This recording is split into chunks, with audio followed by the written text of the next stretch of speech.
Why do you like to be alive? There's an old man I sometimes visit who can talk your ear off for hours on end. You'll sit down with him, and he'll start to unload his stories, one after the other, of his old friends, his years in the radio industry, and his misadventures chasing women. Once, halfway through his usual ramble, he stopped, turned to me, and said, "You know what?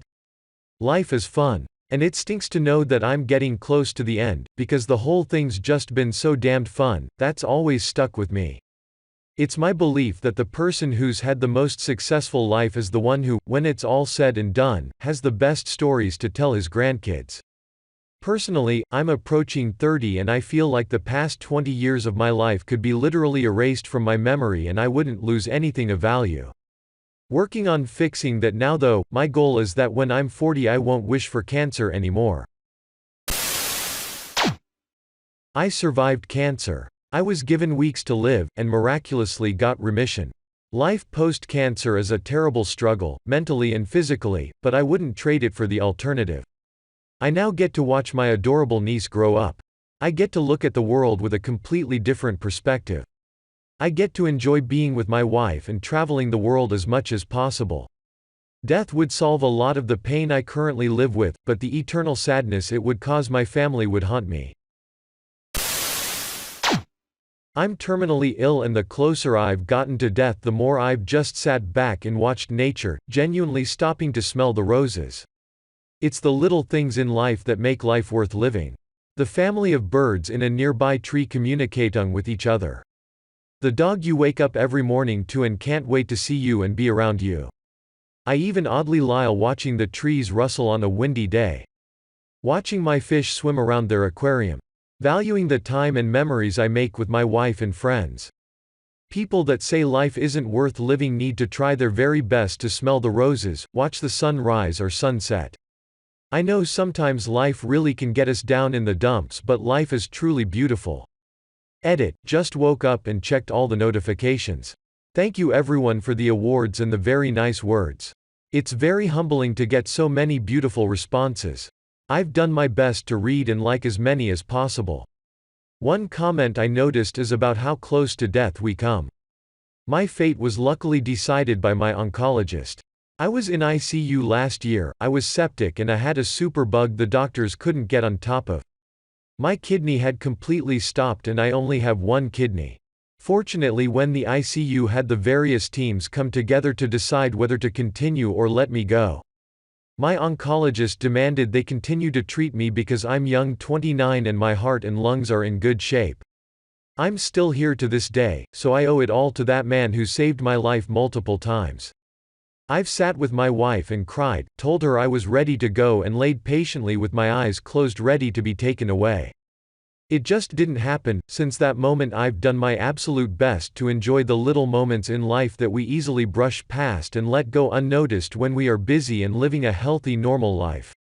I'll try to individually reply to comments where I can.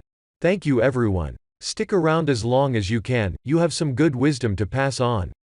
They say, people who are closing to death, have their entire life flash before their eyes. They can very well judge what was good and what was bad. They are certainly a good source of wisdom. It's pretty amazing listening to them. I myself fear death to a point it freaks me out. And it's surprising how people say they will miss things like trees, soil, animals and family. Just the same things we take for granted. We must realize and learn from what they've got to say and act on it. My prayers are with OC. In late 1999, Terence McKenna described his thoughts concerning his impending death to interviewer Eric Davis. I always thought death would come on the freeway in a few horrifying moments, so you'd have no time to sort it out. Having months and months to look at it and think about it and talk to people and hear what they have to say, it's a kind of blessing. It's certainly an opportunity to grow up and get a grip and sort it all out. Just being told by an unsmiling guy in a white coat that you're going to be dead in 4 months definitely turns on the lights. It makes life rich and poignant. When it first happened, and I got these diagnoses, I could see the light of eternity, a la William Blake, shining through every leaf. I mean, a bug walking across the ground moved me to tears. As I get older I am scared of death for myself less and less, but it's those I'll leave behind that I worry about more and more. I haven't tried all the restaurants in my area and it actually has been a good motivator to cherish the whole life thing. That is surprisingly extremely simple. And cute. And beautiful. I need a new area, Same here, kinda. One of my casual side quests I'm on in this current outside playthrough is to find the perfect cheeseburger. It's like my personal little guideline to test any new restaurant I try, because if they can do a good cheeseburger then they usually have their shit together. So far, the best cheeseburger I've ever had was from a little restaurant in MKE that I went to once on a trip. They got everything right. Edit, to everyone asking, it was AJ Bombers. I remember they had some odd as hell menu items, like a peanut butter cheeseburger. Anyway, I had ordered the bacon cheeseburger with the pretzel bread bun and they had perfectly smashed down the patties so that the edges were just slightly crisp, added in enough cheese to accomplish an ideal cheese to meat ratio with the smashed patties. Usually it's too much meat and not enough cheese, and the bacon appropriately came out as it should with every bite. Bacon is wont to come out of the burger all the way with one bite if you don't cook the bacon to the right texture or glue it in properly with just melted enough cheese. The pretzel bread bun was perfectly grilled and added to the overall effect of a soft crunch texture to that cheeseburger that I've come to compare all other cheeseburgers by. The tater tots were exemplary. 10 out of 10, would travel to MKE just to eat there again. Pretty sure no one will find this comment, but hey, today was a good day for me. I just got my first electric piano and I'm eager to learn this instrument. Now that is a reason to be alive. Music. I wanna master this thing before I go. Edit, thank you kind strangers for all the awards and all the reply comments wishing me luck, really made me feel great. I've been wanting to play the piano for about 3 years now, but only a few days ago I managed to convince my parents to get me one. I've been pretty depressive for the past few years for reasons, but I hope this thing can get me back on track. To all of you who are in the same boat with me, I wish you all well. We're all gonna make it.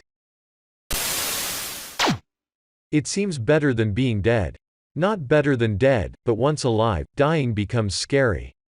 I stopped being afraid of death after experiencing some terrible pain for years from undiagnosed ulcerative colitis. I was only 16, so no one believed me. Wasn't diagnosed until I was 19 and my hemoglobin was 3, 15 to 18 is normal. I have felt that point where your body is struggling to keep up with basic needs for everything to function. I begged for death in those days. I guess I'm alive now because I found 2 competent doctors, a good surgeon, and my body is just stubborn and doesn't want to give up. Edit, I should clarify that above is a brief description of what led to me not being afraid to die and how I felt at that time. As said, once I found someone who would help, I bounced back in health and felt immensely better. My lack of fear of death has remained unchanged, however. That being said, I do not seek out death or want to die prematurely and never have. Begging for death really did happen, however it was me wanting the pain that brought me to a fetal position out of nowhere and staying there for sometimes hours, and then the suffering out of just everyday life knowing I wasn't myself, wasn't healthy, but couldn't get anyone to actually do a basic workup on me or even look at me and see I was not just pale, but ashen gray. I looked like a corpse. It's like someone telling you that you're insane and none of it is really happening. In that time, I did beg for death at moments because I wanted all the pain and suffering to end. If I couldn't get care to fix whatever was wrong, then I did not see the reason to continue in pain and suffering. Change that full code status to no code kind of mentality. Never did I want to kill myself though. Please, if you feel like dying, wanting to kill yourself, please seek help. Mon, all the good in this world. Joking around and laughing with your friends until you can't breathe anymore. A random dog running up to you to sniff your butt. Getting your first kiss. The smells from bakeries when you head out in the morning. Staring at the moon late at night knowing there's someone out there doing the same. Hugging your parents after not seeing them for a while. Cuddling with you so after you did the beep peep scattedly do. A stranger's baby smiling at you when you're waiting for a bus. The taste of the watermelon on a hot summer day and laying on the couch under a blanket watching the flames in the fireplace on a cold winter evening. Listening to the music in your bed on a Friday night knowing you don't have to set up an alarm for tomorrow. Texting your crush late at night, both of you being deadass tired but neither one wanting it to stop. The feeling of accomplishment when you finally learn to tie your shoes yourself. When you finally reach the bathroom after having to pee really bad. Telling a joke and the whole group of people laughs. Reading a book at the seaside while the sun unbeknownst to you slowly burns in a dick a sibling drew on your back with the sunscreen. Finally beating a game you've been playing for weeks. Making a meme yourself and thousands of strangers on Reddit like it too. When you inconsistently water your cactus but the cactus is just fine with it and it blooms to thank you and you didn't even know cactuses can bloom. When you're really tired after a workout and your muscles are sore the next day but hey, you know you did something good for yourself. Starving yourself because you know grandma is going to cook your favorite meal and you have to eat it all. There's some shit I still need to do. The list keeps growing, so it's kind of an ongoing thing. Edit, holy smokes, this blew up, thanks everyone for the awards and updates. I spent the first half of my adult life living on fast forward. I worked hard to get through college with almost no student debt. I worked 60+ hours when off from school and full-time with a full-time schedule. I grew up a have-not with uneducated parents and a single mom that broke her back so I could have opportunity. I put that on my shoulders and powered through. I studied business and finance, and now I own a business. The thing is, despite being proud of that time, I can hardly remember feeling happy. I can remember laughing with friends from college I swore at the time were my brothers, or being in the trance-like state of being young and in love, but not just genuinely feeling happy. I know I was at times, but I can't recall clearly because of all the work and travel and thrill chasing. When I was 24, my mom, who was the monolith of everything good about my identity, got small cell lung cancer and died within the year. You want to talk about a blur. I cared for her as she did hospice in our home, and I can remember the wild ride of trying to do everything I could to make her smile, then everything I could to make her comfortable, then everything I could to squeeze a life's worth of life lessons into a week, to finally hoping with all my heart that she wasn't in pain as she laid there unable to respond to anything. If you want to talk about a hard stop to a breakneck life, then losing your beacon in the storm is it. At the end, I remember telling her I'd make her proud. That I'd do something with my education and make a name for myself. She said, "I'll be proud of you either way." God, just typing that wrenches my gut now a decade later. One day I was pushing her on a wheelchair to this ice cream shop we had been to countless times in my childhood. It was less than a block away. She had me stop. I was confused. She told me she just wanted to close her eyes and feel the sun and listen to the robins. She told me that whenever the sunshine warmed my face that she'd be holding my face in her hands. When she finally let go, her funeral was the real shock to the system. Not because she was actually gone, but because of the sheer number of souls at the funeral that I had never met. My mom and dad adopted me in their 30s. I met countless people from before that time that my mom had touched. She helped so many people get through school, leave abusive partners, kick drug habits, raise their kids, and the list goes on. It was a real eye-opener. She never had much money in her whole life. She had a long career in medical billing at the end. She didn't win the rat race per se, but she resonated so beautifully with so many people. That's what being alive is fucking about, my friends. Being present for yourself, and for others, and resonating beyond today in ways that are important. I think about all of the mistakes I made as a young adult. Being brash and insensitive, being naive and loud with my opinions, crossing the line of consent and autonomy in many ways with a lot of people, saying I didn't have time for the people I could see were struggling, taking advantage of people and angling all the time to get ahead, which growing up in poverty is sort of a byproduct of survival and hard to shake, and also just not being there. I mean like autopilot life despite all of the rich things in life around me. If you read this far, just know this. I get up every morning and close my eyes and just listen. I take a minute and think about what a privilege it is to be able to take in even the mostly silent stimuli of an empty room. If my cat decides to sleep at my feet, I listen for her little kitty breath or watch her lungs fill up and rise and fall and think about whether she knows how much I love her. I have a cup of coffee and I really taste it.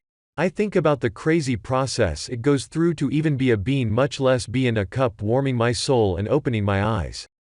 I have a busy schedule, no doubt, and I have a flood of stimuli barrages every day, but I spend so much time listening to the robins. I people watch like crazy, I take the time to match smiles sent my way, I don't let someone I think is in pain pass by unnoticed, and I try to get know people's paths that lead to who they are now when they wrong me, because understanding that much about someone gives you peace even if it doesn't excuse what they do. I have a rule of taking 10. Take 10 seconds to calm down, take in, consider, feel, etc. 10 seconds to ask a question. 10 seconds to Google something you're curious about. 10 seconds to see just how rich everything is in this crazy beautiful existence. I can't stress enough how much better I feel every day, and I close my eyes in the sunshine for mom every chance I get. Edit. I guess the point of this yarn is that I hope it doesn't take losing someone for you to pause and be present. Every year my company donates to a cancer fund in her name if you want to get involved. PM me for details. So many awards. It's so nice to see my mom's legacy touching everyone. Cancer sucks, but all of these stories are wonderful. Keep being kind. It's amazing to see everyone being so good to each other in the comments. Edit 2, over $4,500 raised for my mom's donation in her name. That will almost double what we do. If you still would like to PM me for details.